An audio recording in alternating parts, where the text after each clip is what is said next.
4 strategi licik agar naik jabatan.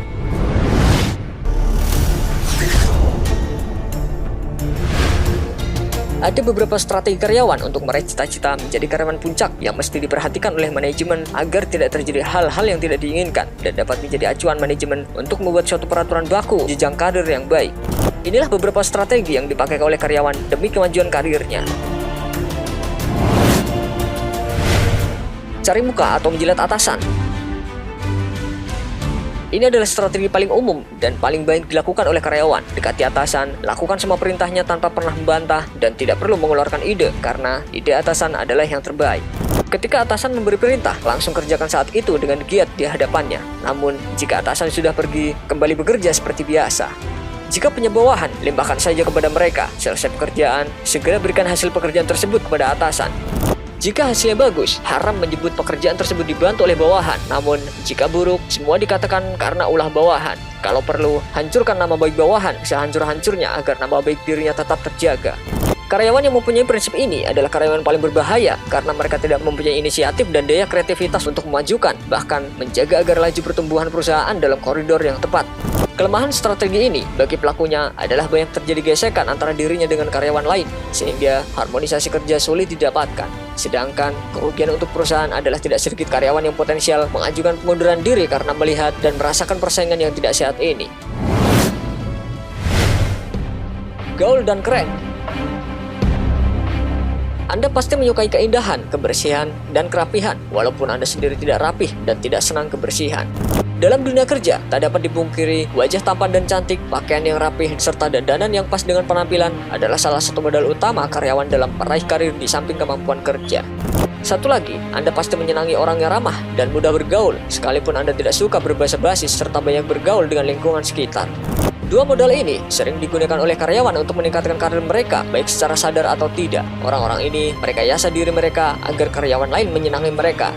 Dengan strategi ini, mereka biasanya mempunyai banyak pembela jika melakukan kesalahan, dan dengan strategi ini pula bisa membuat mereka berkenalan dengan orang-orang penting.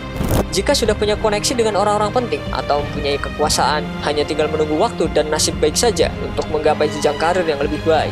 Strategi ini walau bagus, tingkat keberhasilannya tidaklah sebaik strategi cari muka. Namun bagi perusahaan, strategi ini sangat menguntungkan, yaitu meningkatkan identitas korporasi atau image perusahaan di mata masyarakat. Seolah-olah yang bekerja di perusahaan itu banyak yang sejahtera karena melihat penampilan karyawan-karyawannya. Pamer diri.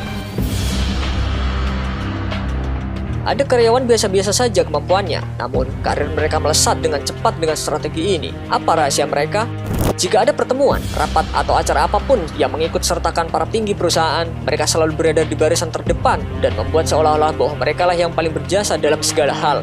Contoh kecilnya, menampilkan slide-slide lucu yang menggambarkan mereka kecapean bekerja sehingga tertidur di kantor ketika larut malam pada acara hiburan perusahaan di layar besar dan ditonton oleh karyawan dan petinggi perusahaan. Padahal, mereka ini melakukannya hanya sekali dalam setahun, namun seolah-olah dengan tayangan tersebut mereka ini bekerja keras panjang waktu. Jika hal ini berhasil, petinggi perusahaan tentunya terkesan dan paling celakanya menganggap bahwa si karyawan adalah seorang pekerja keras tanpa mengevaluasi kinerjanya sehari-hari. Hasilnya bisa ditebak, karir pekerja ini bisa meroket dalam sekejap. Strategi ini hanya segelintir orang yang bisa melakukannya karena membutuhkan analisa, daya kreativitas tinggi, serta kesempatan untuk melakukannya.